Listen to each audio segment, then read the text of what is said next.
កូនអ្នកស្រែក្រក្រៃមានត្រឹមចិត្តស្មងភ័ក្ដីម្ដាយថ្លៃអូនមិនត្រូវការជួបស្នេ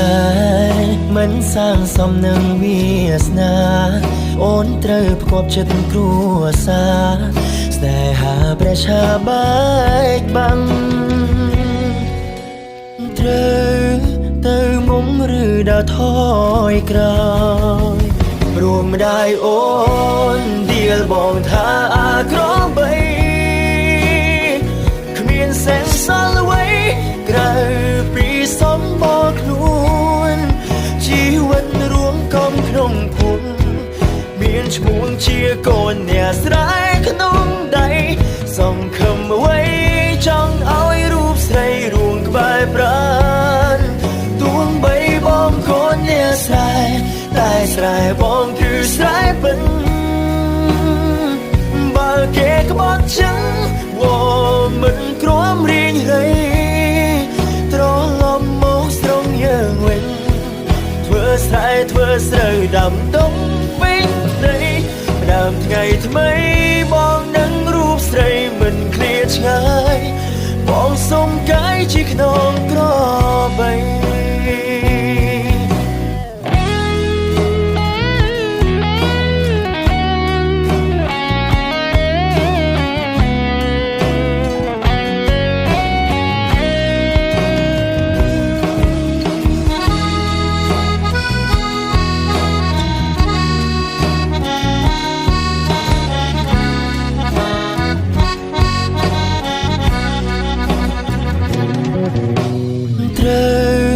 ទៅមុំឬដើរថ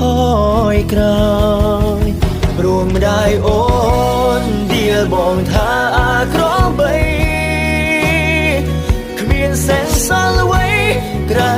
ពីសំបកខ្លួនជីវិតរួមកំក្នុងភូមិមានឈ្មោះជាកូនអ្នកស្រែក្នុងដៃសង្ឃឹមអ្វីចង់ឲ្យរូបស្រីរួងក្បែរប្រាណទួងបីបងកូនអ្នកស្រែតែស្រែបងគឺស្រែពិនបើគេក្បត់ចឹងវមិនគ្រាំរៀងរៃត្រឡប់មកស្រងយើងវិញធ្វើស្រែធ្វើស្រូវដាំដុំពេញដីដើមថ្ងៃថ្មីបងនឹងរូបស្រីមិនឃ្លាតឆ្ងាយ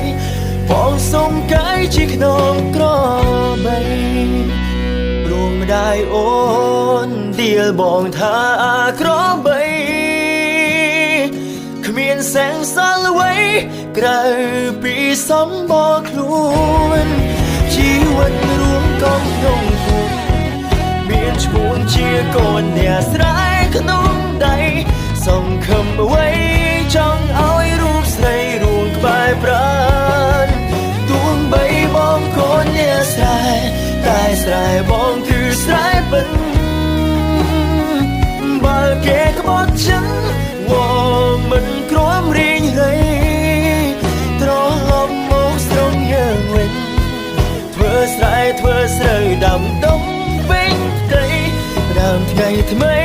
បងនឹងរូបស្រីមិនឃ្លាតឆ្ងាយបងសុំកាយជាខ្នងក្របី